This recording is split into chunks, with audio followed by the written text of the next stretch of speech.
Right Reverend Bishop Godfrey Mbitse, Bishop wa Muhabura Diocese okwombeka kukatandika omwaka gw'2019 kurukutandikwa Bishop Kurandima Mugisha kandi hati kwahikire aha rurengo orw'okushakarwa hati kirkwetengesa empiha akahumbi kamwe n'obucweka bibiri omu shiringi ya Uganda. Cathedral nshya yatangiwe na Bishop wa kabiri wa Diocese yacu ya Muhabura, Right Reverend Kurandima Mugisha.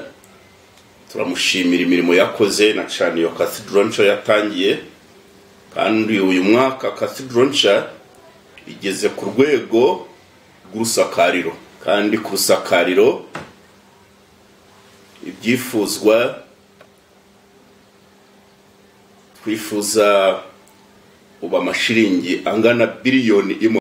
Bishop Mbitse nashobora ngudayisiseji ekatandika omwaka gwa 2019 erukutandika na Bishop Ernest Sharita nga Bishop wayo wokubanza owajirwa mbijere Bishop Kurandima Mugisha, kandi hati hariho Godfrey Mbitse nka Bishop wa kashatu. Ndi Mbitse Godfrey, Bishop wa gatatu wa Diocese yacu ya Muhabura, kandi muri uyu mwanya ndashimira Imana Diocese yacu rwego rwigezeho.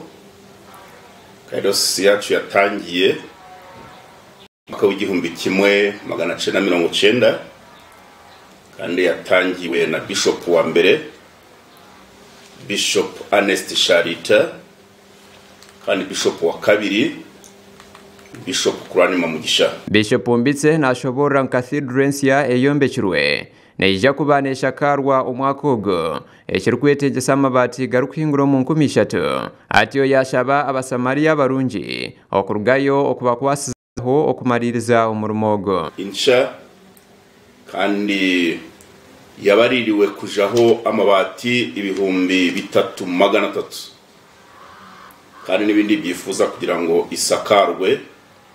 So turukwirukirira ico twita amabati, nubwo hari ibindi ariko ubu ikireba rwana amabati cyo kiri gutuma turi kugira ngo twirukirira amabati, kandi buri bati rizagurwa 120. Bishop Mbitse yasima abantu bona abahereze kwehatura kahamweko bakagire kibahayo abkwatira nenkurakurana ye kaniseji kumenya ibindi bizaje hazajeho busorya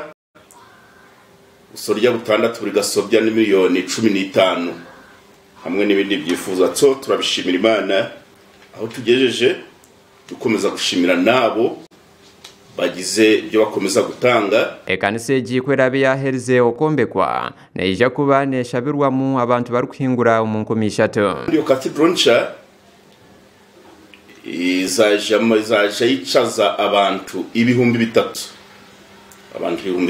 Banyuma y'ebyo Bishop wa Muhabura Diocese Godfrey Mbitse nashaba abantu bona okusigaza obucurera ombwiro obu obw'ebyakaruru omugambaho n'abanyamakuru. Bishop Mbitse yashobora ku ebyo butegeki tumuzano gwenziro nk'uko abantu batwire nibagamba okuruga enyuma ngo abwo kuba Ruhanga niwarukutorana abebembezi ati onko kushaba abantu kubashaba Ruhanga okubatoranira abebembezi barungi kandi bakasigara beino obumwe. Politics ntabwo ari dategema, ntabwo ari igikorwa kibi, ahubwo ni igikorwa cyiza, ko politics ni ngo dushakiraga abayobozi bo kutuyobora, kandi Bibiliya mu Baroma 13 ivuga neza yuko ubuyobozi buva ku Mana. Bishop Mbitse yashaba abibyo butegeki okoso rurimi rurungi barekeraho okutambikirana ebyitente. Turabasaba kugira ngo baje bakoresha amagambo meza yo guhesha Imana icubahiro, ugerageze wivugeho ibyo uzakora, ibyo uzakorera abantu, kugira ngo abantu bamve amagambo yawe meza uvuga bwanyuma bagutore. Muhabura Diocese ekatandika omwaka gwa 2019 ekasharwa hari Kigezi Diocese, kandi Bishop wayo wokubanza na Ernest Sharita owakozira omurimo ogu ku rwa 2019 kwisia 2022 gashakwa Adonia atuheire ahabwa Tayari West.